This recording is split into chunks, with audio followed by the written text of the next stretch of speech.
السلام علی من لا نبی بعدہ اما بعد فاعوذ باللہ من الشیطان الرجیم بسم اللہ الرحمن الرحیم یا ایہا الذین آمنوا لا تبطلوا صدقاتکم بالمن والأذى صدق اللہ العظیم اللہم صلی علی محمد وعلی آل محمد کما صلیت علی ابراہیم وعلی آل ابراہیم انکا حمید مجید اللہم بارک علی محمد وعلی آل محمد کما بارکت علی ابراہیم وعلی آل ابراہیم انکا حمید مجید بحمد اللہ تعالی ہمارا نماز روزہ کورس چل رہا جس میں ہم ابتدائی اسباق میں احکام اسلام کی اصطلاحات، طہارت، پاکی ناپاکی، وضو اور غسل کا طریقہ مسائل پڑھ چکے، نماز کے کلمات، نماز کا عملی طریقہ، ساری چیزیں ہم پڑھ چکے۔ آج کی گفتگو، آج کا سبق زکوٰۃ کے احکام اور قربانی کے احکام پر ہوگی۔ اس کی آواز کم نہیں ہے یار؟ اگر کم ہے تو پھر اونچی کر دیں، اگر ہے اتنی تو اس کو سائیڈ پہ کر دیں۔ انہوں منہ جوڑ کے رکھنا بڑا کام ہے۔ فل کر دو، فل جی فل کر دو بس۔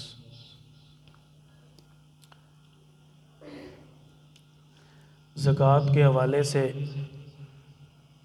اللہ تعالی نے سورۃ التوبہ آیت نمبر 60 میں فرمایا انما الصدقات للفقراء والمساکین والعاملین علیہا والمؤلفۃ قلوبہم وفی الرقاب والغارمین وفی سبیل اللہ۔ ایکو بہت زیادہ ہے یار، اس کی سواد خراب نہ ہو جائے۔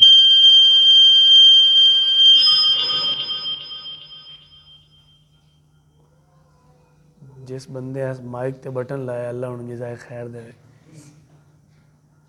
کیوں جی؟ میرے کو میسج موجود ہے، تسی ویکھنا چاہو تو وکھا سکدا۔ مولانا رمضان صاحب نے میں میسج کیتا کہ چھوٹے مائک دا انتظام ہو جائے جی؟ چلدا رہے تو سوکھی ہے، جے بند ہو جاوے تو موڑ تو بالکل سوکھے۔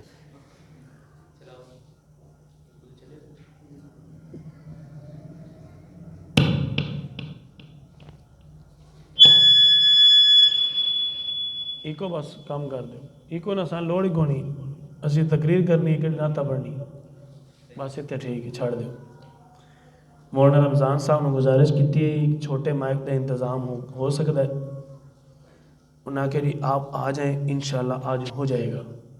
میں کیا ہو سکتا ہے؟ اچھا جڑا میں انہوں نے آکھیا نا ہو سکتا ہے، میں اپنے مائنڈ دے وچ یہ سوچ کے آکھیا کہ اگر نہ ہو سکتا ہویا تو میں اپنی مسجد وچ چھوٹا مائک لے آسا، ایکڑا کام ہے، کیوں جی؟ لیکن آپ بھی نہ کیتا تو سانوں بھی نہ کرن دیتا۔ لوکی سمجھتے ہیں کہ بلایا تو گل پایا، جیڑا بولے وہ کنڈا کھولے۔ جی میں آگ چھڑیا نہ جیا انتظام نہیں ہو سکتا تو انہاں ہونے لے اے کی ہے، حالانکہ میرا یہ مزاج نہیں، اصول دا مزاج ہے موقف دو ٹوک گل جی انتظام ہو سکتا ہے ٹھیک ہے، نہیں ہو سکتا اسی آسا جی انہوں بھی سائڈ تے کرو، گل ختم، یا اسی چھوٹا مائک آپ لے سکیں۔ بہرحال اللہ تعالیٰ سانوں زندگی گزارن دے طریقے بھی اگر اصول بھی دے دے تو کیا بات ہے جی۔ متوجہ ہوں جی،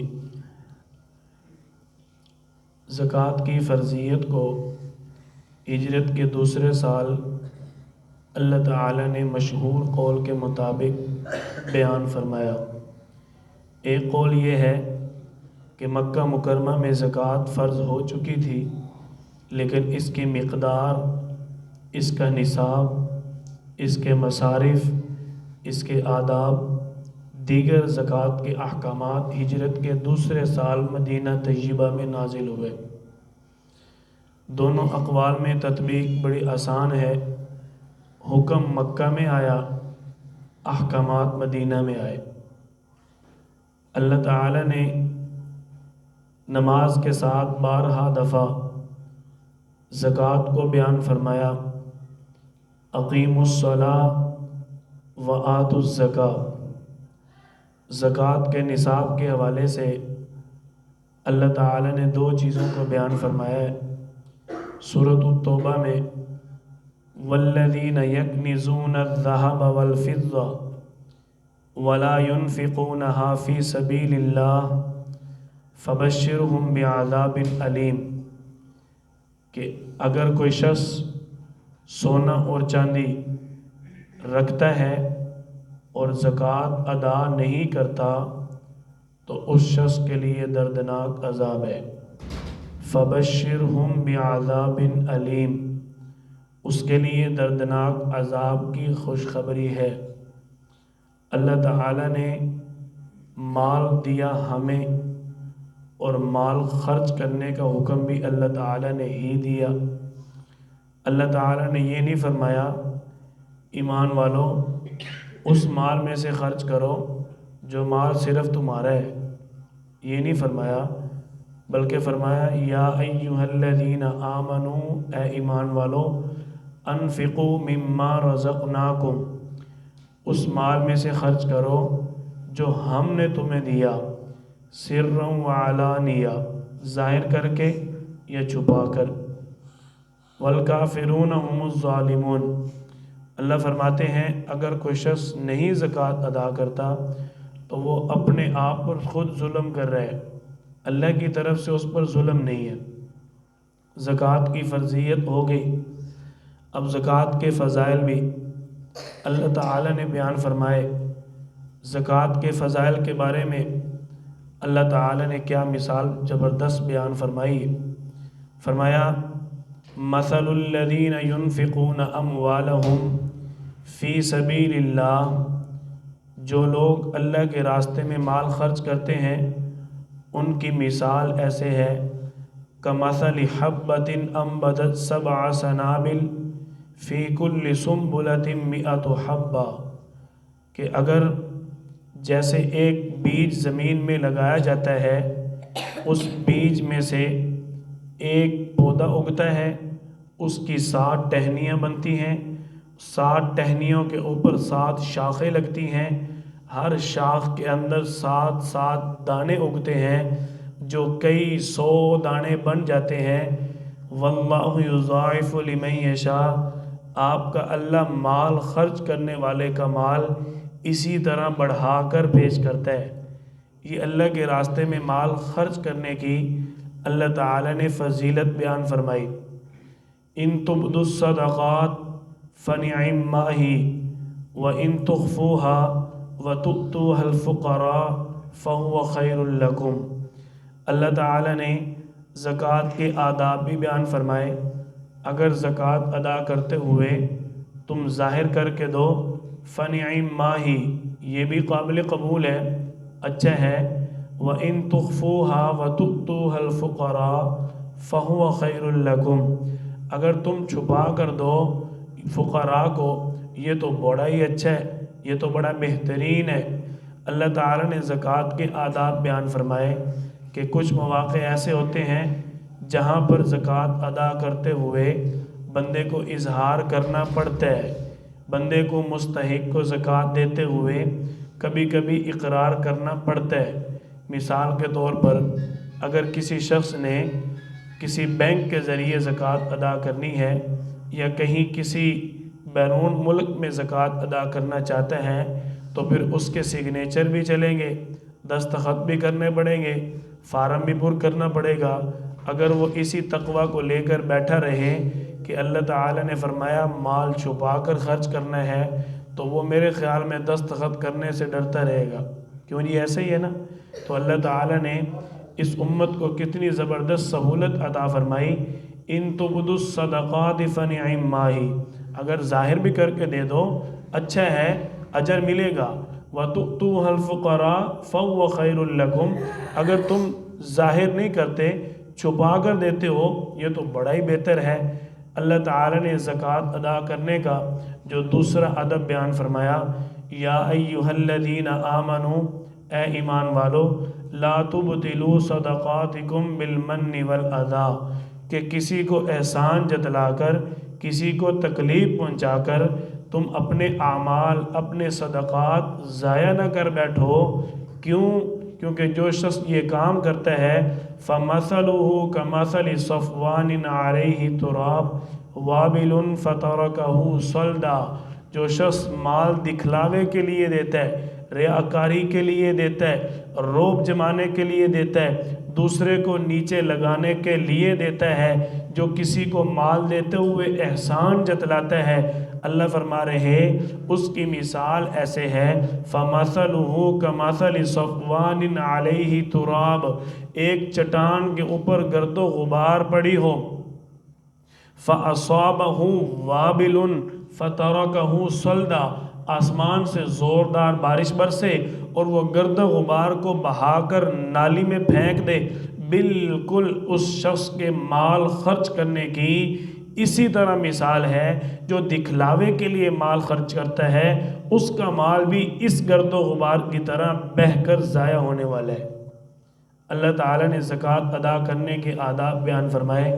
ہم زکوٰۃ تو دے رہے ہوتے ہیں لیکن ہم کیا سوچتے ہیں، میرا ملازم اگر غریب ہے، زکوٰۃ کا مستحق ہے تو میں اس کو زکوٰۃ دے کر نیچے لگا لوں گا، زکوٰۃ دے کر اس کو جو 6 ماہ میں کام کروانا ہے اس کو 2 مہینے اور ذرا رگڑا لگاؤں گا اور پورے 8 مہینے سناتا رہوں گا، تجھے میں نے فلاں جگہ پر 50,000 روپے دیے نہیں تھے، میں تجھے اس لیے دیے تھے، تیرے ساتھ تعاون کیا تھا، تیرے بنتے تو نہیں تھے۔ بار بار جتلا کر، سنا کر، دکھا کر، اس کو بتا کر اس پر اپنی نیکی کو ضائع کر بیٹھتے ہیں، یہ زکوٰۃ کے آداب کے خلاف ہے۔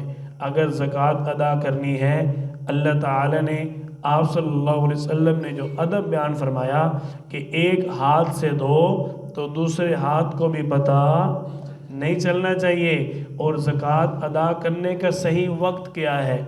آپ صلی اللہ علیہ وسلم سے ایک مرتبہ ایک صحابی نے سوال کیا، یا رسول اللہ زکوٰۃ صدقات کب دینے چاہیے؟ آپ صلی اللہ علیہ وسلم نے فرمایا، انت صحیح، جب تم بالکل تندرست ہو، صحت مند ہو، جب سر پہ مصیبت آ پہنچی تب تو صدقہ دیا، اور جب بالکل خوشحالی تھی، اللہ کو راضی کرنے کے لیے، خوش کرنے کے لیے، اللہ کی رضا حاصل کرنے کے لیے اپنی خوشی سے زکوٰۃ نہیں دی، اپنی خوشی سے مال خرچ نہیں کیا، جب مصیبت آ گئی اب الصدقۃ رد البلاء، وہ حدیث مبارکہ یاد آ گئی، اب مصیبت ٹلنی تو ہے نہ کسی طریقے، تو چلو کسی نہ کسی کو صدقہ دے دیتے ہیں۔ سب سے بہترین صدقہ، سب سے بہترین زکوٰۃ دینے کا وقت یہ ہے جب آپ بالکل تندرست ہیں، صحیح حالت میں ہیں، ہر قسم کی پریشانی سے، مصیبت سے، بیماری سے آپ پاک ہیں، اللہ کی رضامندی کے لیے خوشی سے آپ زکوٰۃ ادا کریں، یہی زکوٰۃ ادا کرنے کا صحیح وقت ہے۔ اس کے بعد زکوٰۃ ادا کرنے کے کچھ فوائد ہیں۔ زکوٰۃ ادا کرنے کے فوائد میں سب سے بڑا فائدہ انسان کی اپنی ذات کے لیے ہے کہ اللہ تعالیٰ نے قرآن کریم میں فرمایا، وَأَنفِقُوا فِي سَبِيلِ اللَّهِ، ایمان والو مال خرچ کرو اللہ کے راستے میں، وَلَا تُلْقُوا بِأَيْدِيكُمْ إِلَى التَّهْلُكَةِ، کہ تم اپنے ہی ہاتھوں سے اپنے آپ کو کہیں ہلاکت میں نہ ڈال لو۔ اپنے ہاتھوں سے ہلاکت میں ڈالنے کا مفہوم کیا ہے؟ کوئی بندہ اپنے آپ سے بھی، اپنے ہاتھوں سے بھی کوئی اپنے اوپر ظلم کرتا ہے؟ کیوں جی؟ کوئی اپنے اوپر اپنے ہاتھوں سے بھی ظلم کرتا ہے؟ نہیں، اپنے ہاتھوں سے اپنے آپ کو ہلاکت میں ڈالنے کا مفہوم یہ ہے کہ جب بندہ محنت مزدوری کرتا ہے، مال کماتا ہے، مال جمع ہو گیا، اب اس مال سے زکوٰۃ ادا نہیں کرتا، اب اس مال کو اللہ کے راستے میں خرچ نہیں کرتا، اس کی وجہ سے اس پر مصیبتیں پریشانیاں آتی ہیں، گویا کہ وہ اپنے ہی ہاتھ کا کمایا مال اس کے لیے وبال بن گیا۔ جب اللہ کے راستے میں خرچ نہیں کیا نا، تو اللہ تعالیٰ نے جب زکوٰۃ ادا کرنے کا حکم دیا تو ہمیں زکوٰۃ ادا کرنی چاہیے، اور اللہ نے زکوٰۃ ادا کرنے کا حکم ہمیں اس لیے نہیں دیا کہ ہمارا مال کم ہو جائے گا، نہیں، اللہ تعالیٰ نے فرمایا یمحق اللہ الربا ویربی الصدقات، سود مال کو کم کرتا ہے، صدقات زکوٰۃ تو مال کو بڑھاتے ہیں۔ یہ غلط فہمی ہے کہ آپ سوچتے ہیں کہ شاید ہمارا زکوٰۃ سے مال کم ہو جائے گا، زکوٰۃ سے مال بڑھتا ہے، کیونکہ یہ اللہ فرما رہے بڑھتا ہے، تو میں اور آپ کون ہوتے ہیں یہ کہنے والے؟ بات سمجھ آ رہی ہے جی؟ تو یہ زکوٰۃ ادا کرنے کا پہلا فائدہ انسان کا اپنے لیے ہے کہ وہ مصیبتوں سے، پریشانیوں سے، آفتوں سے بچ جائے گا۔ جو لوگ زکوٰۃ ادا نہیں کرتے وہ سمجھ رہے ہوتے ہیں راستے میں ایکسیڈنٹ ہو گیا، بس کوئی نہیں، حادثہ پیش آ گیا، اللہ مہربانی کرے گا، اور جی کسی کا بچہ بیمار ہو گیا، لاکھوں کروڑوں روپے دوائیوں پہ لگ گئے، بس یہ اللہ کی طرف سے تھا۔ یہ پتہ نہیں ہے کہ میں نے اپنے جو زکوٰۃ بنتی ہے اس کو ادا بھی کرنا ہے، جو زکوٰۃ میں صاحب نصاب ہوں میں نے وہ ادا کی بھی ہے یا نہیں، اس طرف ہماری توجہ اس لیے نہیں جاتی کیونکہ ہمارا اس درجے کا ایمان نہیں ہے، ہماری اپنے ایمان پر محنت نہیں ہے۔ دوسرا زکوٰۃ ادا کرنے کا انسان کا اپنے لیے فائدہ یہ ہے کہ وہ مصیبتوں سے، پریشانیوں سے بچا رہتا ہے۔ زکوٰۃ ادا کرنے کا فائدہ انسان کی طبیعت پاک صاف ہو جاتی ہے۔ الذی یؤتی مالہ یتزکیٰ، اللہ فرما رہے ہیں جو اللہ کے راستے میں مال دینے والا ہے اس کا نفس تزکیہ ہو جاتا ہے، اس کا نفس پاک ہو جاتا ہے، اس کے دل کو پاکیزگی ملتی ہے، کیونکہ آپ صلی اللہ علیہ وسلم فرماتے ہیں زکوٰۃ انسان کے مال کا میل اور کچیل ہے، زکوٰۃ انسان کے مال کا گند ہے بھائی، یہ مال کی پاکیزگی نہیں ہے، زکوٰۃ انسان کے مال کی میل ہے۔ اسی لیے تو سید زادوں کو زکوٰۃ دینا درست نہیں ہے۔ کیوں؟ آپ صلی اللہ علیہ وسلم کا پاکیزہ خاندان ہے، بڑے شان والا خاندان ہے، اس لیے زکوٰۃ چونکہ میل کچیل ہے، زکوٰۃ اس وجہ سے سید خاندان کو نہیں دی جا سکتی۔ اس کے علاوہ بھی آپ صلی اللہ علیہ وسلم کے فرامین ملتے ہیں۔ حضرت حسن رضی اللہ تعالیٰ عنہ نے ایک مرتبہ صدقے کا مال آیا، کھجور اٹھا کے منہ میں رکھ لی، آپ صلی اللہ علیہ وسلم فرمایا کخ کخ، پھینکو اس کو، پھینک دو بھائی پھینکو، کیوں؟ تم سید زادے ہو۔ کیا فرمایا؟ تم کیا ہو؟ سید زادے ہو۔ آپ صلی اللہ علیہ وسلم فرمایا لَكَ صَدْقَةٌ وَلَنَا هَدِيَةٌ، ہمارے لیے ہدیہ چلے گا، تمہارے لیے صدقہ چل جائے گا، ہمارے لیے صدقہ نہیں چلے گا۔ تو آپ صلی اللہ علیہ وسلم نے جو زکوٰۃ کے آداب بیان فرمائے ان میں ایک بڑا اہم ادب یہ بھی ہے کہ زکوٰۃ کے مال کو اپنے سینے سے نہ لگاؤ، یہ تمہارے مال کی میل کچیل ہے، میل کچیل ہے نا، فَبَشِّرْهُم بِعَذَابٍ أَلِيمٍ، یہی مال تمہارے لیے عذاب کا باعث بن جائے گا۔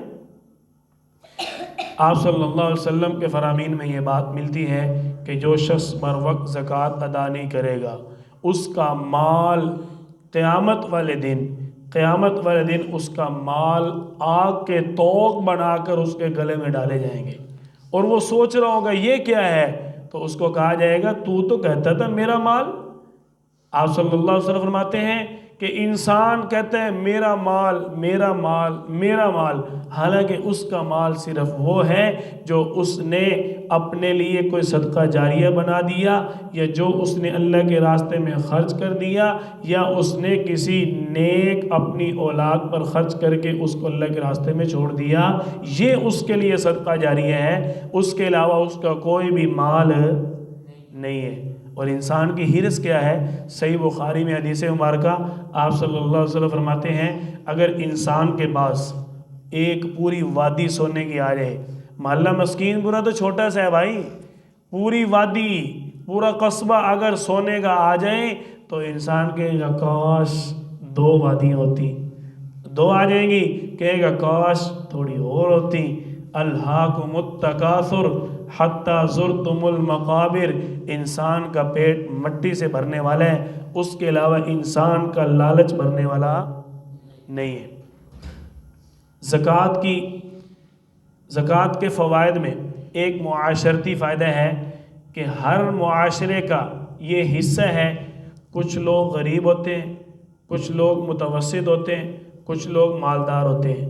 مالدار لوگ اگر بر وقت زکوٰۃ ادا کرتے رہیں، غرباء کو سہارا ملتا ہے، غریبوں کا چولہا جلتا ہے، جب غریبوں کا چولہا جلتا ہے تو ان کے پیٹ میں لقمہ جاتا ہے، جب ان کے پیٹ میں لقمہ جاتا ہے ان کے دل سے دعا نکلتی ہے، جس سے مالداروں کی معیشت مزید مضبوط ہوتی ہے اور مزید ان کے مال میں برکت ملتی ہے، اور معاشرے کے اندر اس سے غربت کا خاتمہ ہوتا ہے۔ آج سودی نظام کی وجہ سے ہم مار کھا رہے ہیں کیونکہ ہمارے مالدار لوگ زکوٰۃ ادا نہیں کر رہے۔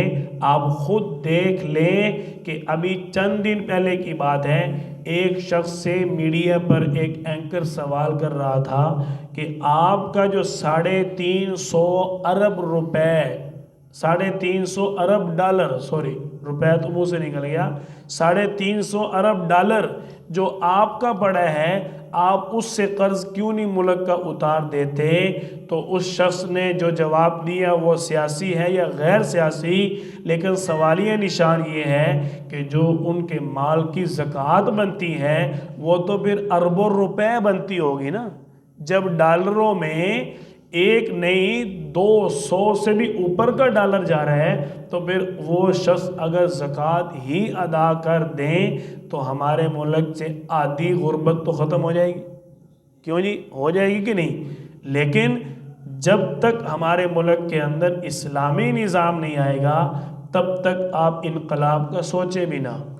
یہ آپ بلا وجہ اپنا زور لگاتے رہیں، اس میں آپ کو سوچنے کی ضرورت نہیں ہے۔ اس سے بہتر یہ ہے کہ آپ اللہ سے وہاں کی اپنا وقت گزار لیں، اس سے بہتر طریقہ یہ ہے، کیونکہ سود جو ہے اللہ فرما رہے ہیں یمحق اللہ الربا، سود معیشت کو کمزور کرتا ہے۔ اور میں کہوں کہ سودی نظام سے انقلاب آ جائے گا؟ نہیں ہو سکتا۔ ایک بہت بڑے اللہ والے تھے، نام نہیں لیتا، پھر آپ کہیں گے کی وجہ مولوی نے نہ لیندے بہن، انہوں نے کہا ہم آپ کو قرضوں کا حل دیتے ہیں، ہم قرضوں کا یہ حل دیتے ہیں، آپ اعلان کرو ہم اسلامی ریاست ہیں، ہم مسلمان ہیں، ہم قرضے تو دیں گے، سود نہیں دیں گے، ہم سود کو نہیں مانتے۔ اگر وہ کہتے ہیں کہ آپ کو باہر صورت دینے پڑیں گے، سود قرضے کے ساتھ دینا پڑے گا، تو آپ ان کو کہو پھر ہم تو جہاد کریں گے۔ پھر جب ہم جہاد کریں گے تو جہاد کے نام سے تو آپ نے دیکھا ہے ساری دنیا کے سپر پاور ہمارے پڑوس ملک سے بھاگ گئے ہیں، جن کے پاس کوئی نہ غوری میزائل ہے، نہ ان کے پاس ایٹم بم ہے، نہ ایٹم بم کا کوئی چھوٹا سا بچہ ہے، کچھ بھی نہیں ان کے پاس۔ انہوں نے ان کو 42 ملکوں کو شکست دے دی۔ ہم ایٹم بم والے ہو کے اور جو پوری دنیا میں اسلام کا کام کر رہے ہیں، جہاں اللہ تعالیٰ نے بڑے بڑے اللہ والے رکھے ہوئے ہیں، تو کیا ہم نہیں شکست دے سکیں؟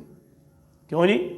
سب کچھ ہو سکتا ہے، صرف اپنا پیٹ بھرو سکیم چل رہی۔ اللہ تعالی ہمارے ملک پر رحم فرمائے۔ آپ اپنے لیے اور اپنی اس اسلامی ریاست کے لیے دعا کیا کریں کہ یا اللہ جب تک اسلامی ریاست ہے تب تک تو اس کا بقا ضروری ہے۔ کیوں جی؟ جب تک اسلامی ریاست ہے تب تک تو بقا ضروری ہے۔ بہرحال ہمارا موضوع نہیں ہے۔ شرائط زکوٰۃ، زکوٰۃ کے شرائط، زکوٰۃ کے شرائط میں چند شرطیں ہیں، آسان سی ہیں، ان میں کوئی لمبی چوڑی مشکل بات نہیں ہے۔ نمبر 1 مسلمان ہونا، بندہ مسلمان ہے تو زکوٰۃ واجب ہوگی، مسلمان نہیں ہے تو ہم کسی انگریز کو کافر کو پکڑ لیں، ہاں جی جناب آپ کے پاس بڑا مال ہے، مسلمانوں کے پاس رہتے ہو کو زکوٰۃ نکالو، وہ کہے گا کیا بات ہے، خیر ہے، آپ کو نہیں پتہ میں قادیانی ہوں، میں زکوٰۃ کیوں دوں؟ آپ تو کہتے ہو میں غیر مسلم ہوں، پھر زکوٰۃ بھی مانگتے ہو۔ ہم کہیں گے ہاں ہاں تو مردود ہے، ہم نہیں زکوٰۃ مانگتے، چھوڑ، کیونکہ زکوٰۃ کی شرط کیا ہے؟ مسلمان ہونا۔ زکوٰۃ کی شرط کیا ہے؟ مسلمان ہونا۔ میں نے آپ کو مثال بڑی بہترین دی ہے۔ نمبر 2 عاقل ہونا۔ جو پاگل مجنوں دیوانہ ہے اس پر زکوٰۃ نہیں بنتی. ٹھیک ہے. نمبر 3 بالغ ہونا. نابالغ کے اوپر ہمارے ہاں اگر زکوٰۃ بنتی ہے تو اس نے زکوٰۃ دینی نہیں ہے، کیونکہ نابالغ عبادت کا مکلف نہیں ہے. زکوٰۃ چونکہ عبادت ہے. ٹھیک ہے جی. اس کے بعد شرائط میں ہے مال پر ملکیت ہونا. اس کی مثال عرض کرتا ہوں تاکہ بات سمجھ آ رہے. ایک بندے کے پاس 50 لاکھ روپے پیسہ تو ہے نا، کیوں جی؟ زکوٰۃ دے گا؟ زکوٰۃ بنتی ہے کہ نہیں؟ بنے گی نا. سال گزر گیا تو زکوٰۃ بن جائے گی. لیکن وہ 50 لاکھ روپے اس نے منڈی میں لگایا ہوا ہے. منڈی کی مثال اس لیے دی ہے کہ وہاں اتنے پیسے ہر وقت ادھار چلتے رہتے ہیں. کیوں جی غیر صاحب؟ تو وہاں اگر 50 لاکھ روپے اس نے لینا ہے، ٹھیک ہے جی، اور 60 لاکھ روپے اس نے دینے ہیں. اب بتاؤ اس پر زکوٰۃ بنے گی؟ نہیں بنے گی. اب اس نے دینے کسی کے نہیں ہیں لیکن 50 لاکھ روپے لینے ہیں، زکوٰۃ بن گی نا. لیکن جب تک مال اس کے قبضہ میں نہیں آئے گا اس وقت تک اس پر زکوٰۃ نہیں ہے. جتنے سال وہ مال اس کا ادھر ادھار میں رہے گا وہ زکوٰتیں بنتی رہیں گی. جب مال اس کے قبضہ میں آئے گا فوراً زکوٰۃ ادا کرنی پڑے گی. بات سمجھ آ گئی جی؟ یہ ہے ملکیت تام حاصل ہونا. ملکیت تام ہوتا ہے ملکیت بھی ہو اور قبضہ بھی ہو. ملکیت بھی ہو اور قبضہ بھی ہو. زکوٰۃ کی شرط ہے کہ مال پر قمری سال پورا گزرنا. میں سال گزرنے کے حوالے سے ایک نکتہ عرض کر دیتا ہوں. لوگ سمجھتے ہیں کہ زکوٰۃ صرف رمضان میں ہی فرض ہوتی ہے. ایسے ہی نہیں. حقیقت یہ ہے اگر کسی شخص کے پاس شوال میں، ذیقعد، ذی الحج، محرم، صفر، ربیع الاول، کسی بھی عربی مہینے میں اس کے پاس اگر مال اتنا آ گیا جس سے وہ صاحب نصاب بن گیا، ٹھیک ہے جی، ربیع الاول کے مہینہ میں اگر وہ صاحب نصاب بن گیا، اگلے سال صفر کے مہینہ تک وہ مال اوپر نیچے، تھوڑا زیادہ پرافٹ آیا، نقصان ہو گیا، تھوڑے آئے زیادہ آئے، چلتا رہا. جب ربیع الاول کی وہی تاریخ دوبارہ آئی جو پچھلے سال اس کے پاس نصاب سے زیادہ پیسے موجود تھے، اس تاریخ کو پھر اس کے پاس نصاب سے زیادہ پیسے آ گئے تو اس نے زکوٰۃ ادا کرنی ہے. اور زکوٰۃ پھر ربیع الاول میں ادا کرنی ہے اس نے. یہ نہیں کہ رمضان آ لوے جی، رمضان کا انتظار کرنے میں اس کا نقصان ہوگا. زکوٰۃ کی تاخیر کرنے کی وجہ سے اس کو گناہ ہوگا، وہ شخص فاسق اور فاجر ہوگا. بات سمجھ آ گئی؟ رمضان کی جو ہم نے ایک قید بنائی ہوئی ہے یہ بنتی نہیں ہے. یہ کچھ لوگوں نے اپنی آسانی کے لیے طے کیا ہوا ہے. یہ طے کرنے سے طے نہیں ہوگا. جب آپ صاحب نصاب بن گئے اس کے بعد سال گزر گیا، آپ کو اسی تاریخ کو زکوٰۃ ادا کرنی ہوگی. بات سمجھ آ گئی؟ یہ ہے سال گزرنا. اس کے بعد ہے زکوٰۃ کا نصاب. زکوٰۃ کا نصاب بہت آسان ہے.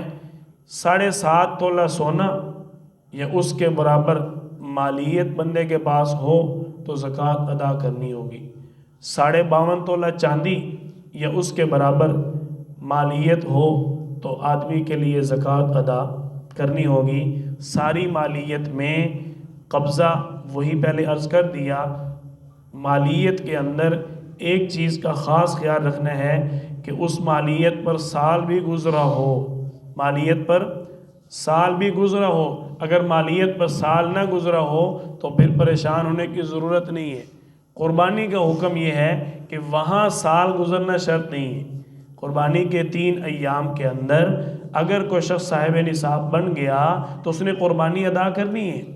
لیکن زکوٰۃ میں زکوٰۃ میں آپ میری طرف دیکھیں، وہ آپ سے نہیں مانگ رہے. اگر زکوٰۃ کے اندر آپ کے پاس مال آ گیا اس کے بعد سال گزرنا شرط ہے. سال گزرنے سے مراد یہ نہیں ہے. کچھ لوگوں نے یہ عجیب چال بازی شروع کی. جب دیکھ رہے نا سال پورا ہونے والا ہے، کسی کو پیسے دے تو کاروبار کر لے یار، تو کاروبار کر لے، تو لے لیا کرتے ہیں. اپنے پیسے ادھر ادھر پھیلا کے زکوٰۃ سے بچنے کی کوشش کر رہے ہیں، حالانکہ ایسے ہوتا نہیں ہے. بات سمجھ آ گئی؟